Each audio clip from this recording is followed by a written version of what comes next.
30 जून 1908 है। साइबेरिया के तुंगुस्का नदी के पास का इलाका। सुबह का समय था, लोग अपने घरों में थे। आसमान बिल्कुल साफ था, लेकिन कुछ ही मिनटों बाद पूरा आसमान आग की लपटों में बदल गया। एक विशाल चमकता हुआ वस्तु आसमान से नीचे आया और कुछ ही सेकंड में ऐसा धमाका हुआ कि 80 लाख पेड़ पल भर में जल गए। धमाके की आवाज़ हजारों किलोमीटर दूर तक सुनी गई और झटके से खिड़कियों के शीशे भी टूट गए। लेकिन ना वहाँ पे कोई गड्ढा मिला, ना ही उल्का पिंड का टुकड़ा, बस जली हुई जमीन और राख से ढका हुआ जंगल। कहा गया धरती पर ऐसा विस्फोट पहले कभी नहीं हुआ था। आज हम बात करेंगे तुंगुस्का विस्फोट की, एक ऐसी घटना जिसने वैज्ञानिकों को भी 100 साल तक सोचने पर मजबूर कर दिया। आखिर ये हुआ क्या था? तुंगुस्का रूस के सुदूर उत्तर में साइबेरिया के जंगलों के बीच का एक इलाका है। यह जगह इतनी दूर है कि वहाँ ना सड़कें थीं, ना ही बिजली, ना कोई बड़ा गांव। 1908 में जब यह घटना हुई, दुनिया के ज़्यादातर हिस्सों को इसकी खबर भी कई दिनों बाद मिली। उस समय ना कोई टीवी था, ना ही कोई इंटरनेट सिस्टम। बस स्थानीय चरवाहों और शिकारी लोगों ने बताया आसमान में आग का गोला गिरा था और उसके बाद धरती कांप उठी। सुबह करीब 7:17 पर आसमान में एक चमकदार वस्तु दिखाई दी, सूरज से भी ज़्यादा तेज रोशनी, जो धीरे धीरे जमीन की ओर आ रही थी। फिर कुछ ही सेकंड बाद एक भयानक विस्फोट हुआ। उस धमाके की ताकत हिरोशिमा परमाणु बम से 1000 गुना ज़्यादा थी। जंगल के 2000 वर्ग किलोमीटर क्षेत्र में हर चीज़ जलकर राख हो गई। धरती इतनी जोर से हिली कि रिक्टर स्केल पर 5 की तीव्रता का झटका दर्ज हुआ।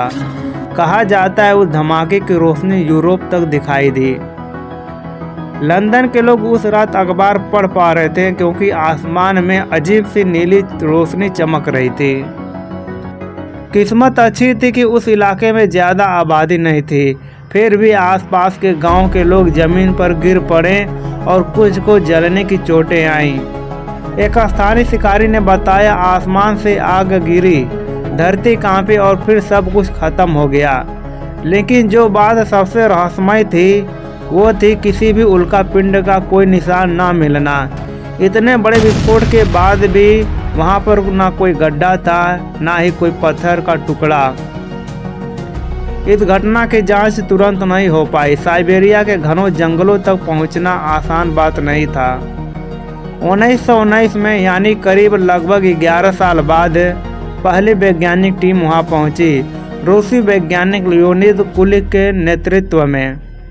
उन्होंने देखा लाखों पेड़ एक ही दिशा में गिरे हुए थे, जैसे किसी विशाल विस्फोट ने उन्हें उड़ा दिया हो, लेकिन कोई गड्ढा नहीं था। कुलिक ने कहा यह शायद किसी उल्का का हवा में फटना था, लेकिन वो उल्का कहाँ गया किसी को कुछ नहीं पता। जैसे जैसे साल गुजरे, इस घटना पर कई थ्योरी सामने आई। थ्योरी 1, उल्का विस्फोट। सबसे स्वीकार की गई थ्योरी यही है। एक विशाल उल्का या बर्फ का टुकड़ा धरती के वायुमंडल में दाखिल हुआ। वह जमीन तक नहीं पहुंच पाया, बल्कि हवा में ही फट गया और उसी से इतना बड़ा धमाका हुआ। इससे कोई गड्ढा नहीं बना, क्योंकि वस्तु हवा में ही नष्ट हो गई। Theory 2, alien spaceship.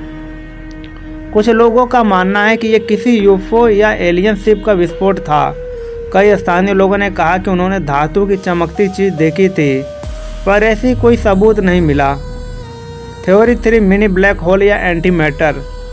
कुछ वैज्ञानिकों ने कहा यह किसी मिनी ब्लैक होल या एंटी मैटर का कोलैब था, जिसके नतीजे में इतना भयंकर विस्फोट हुआ जो धरती के वायुमंडल से टकराकर गायब हो गया। पर यह थ्योरी गणना और सबूतों की कमी के कारण विवादित रही।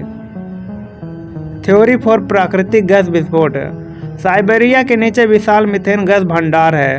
संभव है कि गैस का दबाव बढ़कर वो खुद फट गया हो, लेकिन इतनी बड़ी ताकत का स्रोत अभी भी सवाल का विषय बना हुआ है। विस्फोट के बाद आसमान में महीनों तक अजीब रोशनी दिखाई दी। कुछ जगहों पर नाइट ग्लो इतना तेज था कि रात में भी लोग अखबार पढ़ पा रहे थे। कुछ वैज्ञानिक का कहना है इस घटना से पृथ्वी के वायुमंडल में धूल और बर्फ के कण फैल गए, जिससे ग्लोबल वार्मिंग के शुरुआती पैटर्न में भी बदलाव आया। और सबसे डरावनी बात यह है कि अगर यह विस्फोट किसी शहर के ऊपर होता तो लाखों लोग मारे जाते हैं। आज भी तुंगुस्का का इलाका सुनसान है, वहाँ पेड़ फिर से उग आए हैं, लेकिन वैज्ञानिक हर साल वहाँ जाते हैं क्योंकि वो अभी उस घटना के रहस्य को सुलझाने की कोशिश कर रहे हैं। नासा और यूरोपियन स्पेस एजेंसी की रिपोर्ट कहती है संभव है कि ऐसा विस्फोट हर 300 से 500 साल में एक बार होता है। मतलब अगला तुंगुस्का भविष्य में फिर से हो सकता है। एक ऐसी घटना जिसने धरती को हिलाया, लेकिन अब तक उसने अपने राज नहीं खोले। तुंगुस्का हमें याद दिलाता है हम चाहे जितने भी आधुनिक हो जाएं, प्रकृति और अंतरिक्ष की ताकतें हमसे कहीं बड़ी हैं। शायद किसी दिन कहीं आसमान में फिर से एक रोशनी चमकेगी और इतिहास खुद को दोहराएगा।